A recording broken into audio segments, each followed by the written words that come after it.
Karena hidup yang normal adalah kawin dan punya keturunan. Itu normal.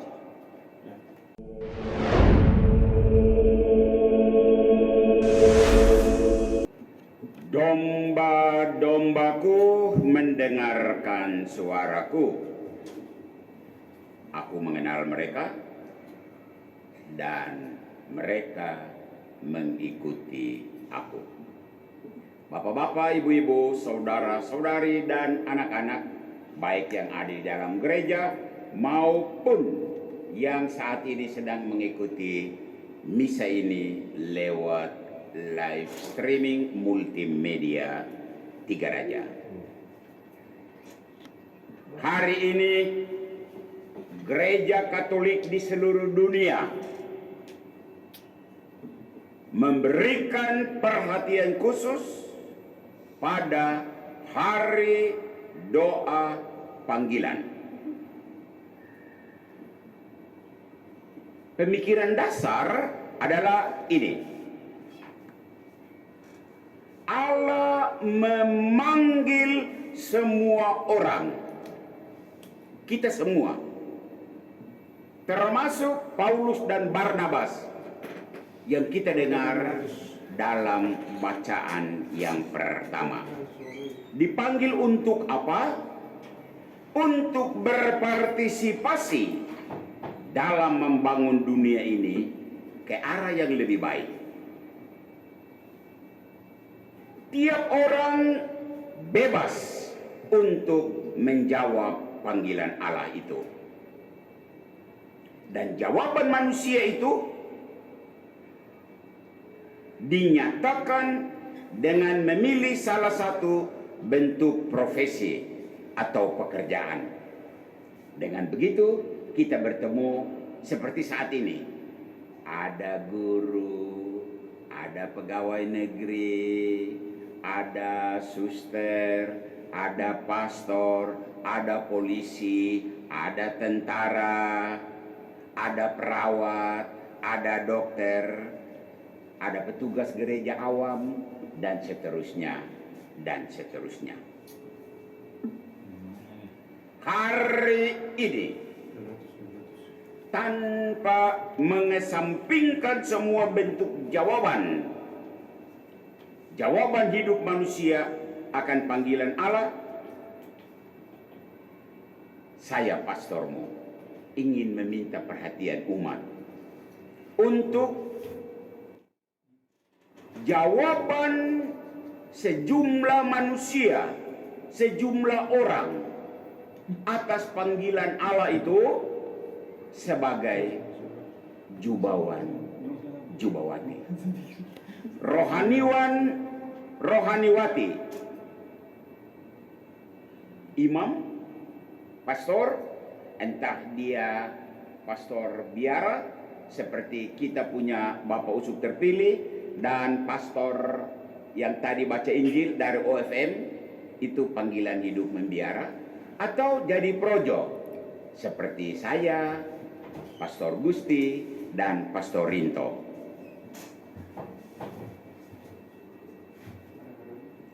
Bersyukurlah umat sekalian bahwa dalam gereja Katolik ada sekelompok warga umat yang bersedia, sekali lagi, bersedia menjawab panggilan Allah itu sebagai rohaniwan, rohaniwati, jubawan, jubawati. Para jubawan, jubawati itu dalam arti tertentu, umat dengar baik-baik, itu orang-orang yang menjalani hidup abnormal. Sekali lagi, itu orang-orang, kamu punya orang-orang khusus itu menjalani sebuah hidup yang abnormal. Mengapa? Karena hidup yang normal adalah kawin dan punya keturunan. Itu normal. Jubawan, jubawati memilih dengan bebas untuk tidak kawin. lewat biara itu kaul dan imam projo itu janji selibat.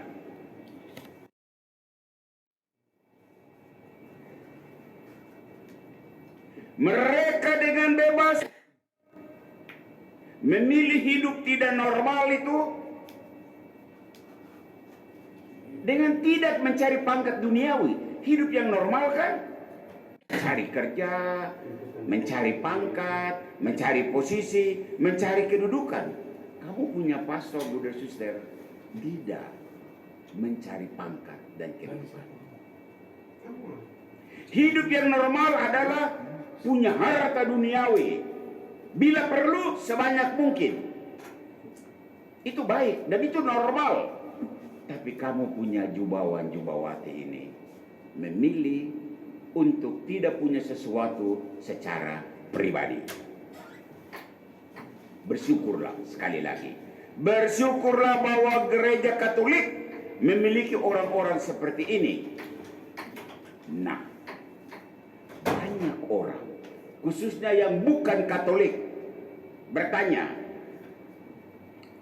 mengapa pastor-pastormu, mengapa suster-sustermu, mengapa bruder-brudermu menjalani sebuah hidup abnormal ini?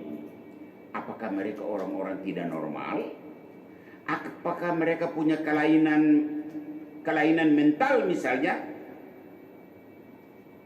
Inilah jawaban bagi mereka yang belum tahu atau tidak tahu. Saya mulai dari pemikiran dasar. Pemikiran dasarnya ini. Saat kita mati, kita tidak membawa apapun yang kita miliki di dunia ini. Tidak membawa istri kita, tidak membawa suami kita, tidak membawa rumah, tidak membawa mobil, tidak membawa buku tabungan, tidak membawa pangkat, tidak membawa posisi. Semuanya ditinggalkan di dunia. Saat nyawa terlepas dari badan, tubuh jasmani itu tinggal di bumi, hancur jadi tanah. Sedangkan tubuh rohani menghadap Sang Pencipta. Nah, di surga orang hanya punya tubuh rohani. Di sini kita berbeda dengan mungkin keyakinan lain, agama lain yang punya keyakinan bahwa di surga ada begitu banyak harta, ada begitu banyak makanan, ada begitu banyak minuman. Kita hargai, kita hormati. Tapi di gereja Katolik kita mempunyai keyakinan di surga orang hanya punya tubuh rohani. Dan tubuh rohani itu tidak punya nafsu. Yesus bilang, di surga orang tidak kawin dan tidak dikawinkan. Tubuh rohani. Di surga tubuh rohani tidak punya hasrat untuk berkuasa, untuk menjadi petinggi. Tubuh rohani tidak membutuhkan itu. Di surga tubuh rohani tidak punya niat untuk kumpul harta. Tubuh rohani tidak butuh harta. Nah, sekarang kita kembali ke pertanyaan. Mengapa pastor-pastormu, mengapa suster-sustermu, mengapa bruder-brudermu tidak kawin, tidak mencari pangkat dunia, tidak punya harta pribadi? Ada banyak jawaban. Tapi jawaban yang tepat adalah yang pastor mau omong sekarang ini. Pastor-pastormu, suster-sustermu, dengan segala kekurangan yang dia miliki, dia berjuang untuk menghadirkan hidup surgawi itu di dunia ini. Ya. Sebetulnya hidup surgawi itu belum saatnya ada di dunia. Belum. Tetapi kamu punya jubawan-jubawati itu. Sekali lagi dengan segala kelemahannya, dia berusaha untuk mendatangkan hidup yang akan datang itu lewat dia punya cara hidup. Cara hidup tidak kawin, karena di surga begitu. Cara hidup tidak punya pangkat, kuasa, kedudukan, karena di surga seperti itu. Cara hidup tidak punya apa-apa, karena di surga kita tidak punya apa-apa, tubuh rohani. Sehingga dengan melihat bentuk hidup surgawi yang sedang dijalani pastormu dan sustermu, brudermu, diharapkan umat sadar dan tahu bahwa dunia ini bukan segala-galanya. Umat sadar dan tahu bahwa kehidupan surgawi yang nanti akan dijalani, dinikmati saat ini sudah mulai.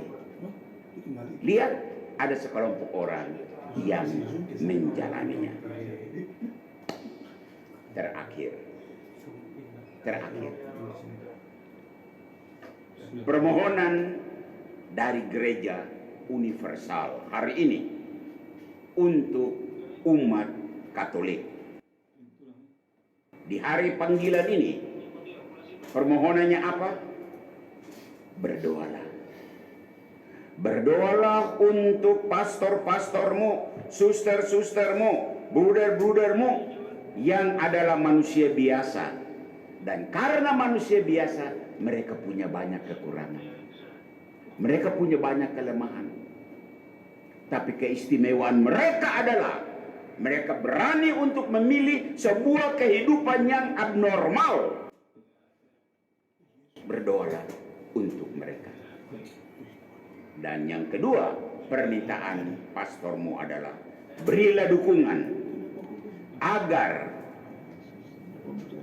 para pastormu, para sustermu, para budermu mampu menjalani hidup sesuai panggilannya. Apa? Hidup suci. Apa? Tidak mengejar kekuasaan. Apa? Tidak mengejar harta. Tuhan memberkati para jubawan jubawati kita. Tuhan memberkati seluruh umat. Tuhan memberkati kita semua. Amin. Kita hening sejenak untuk merenungkan firman Tuhan ini.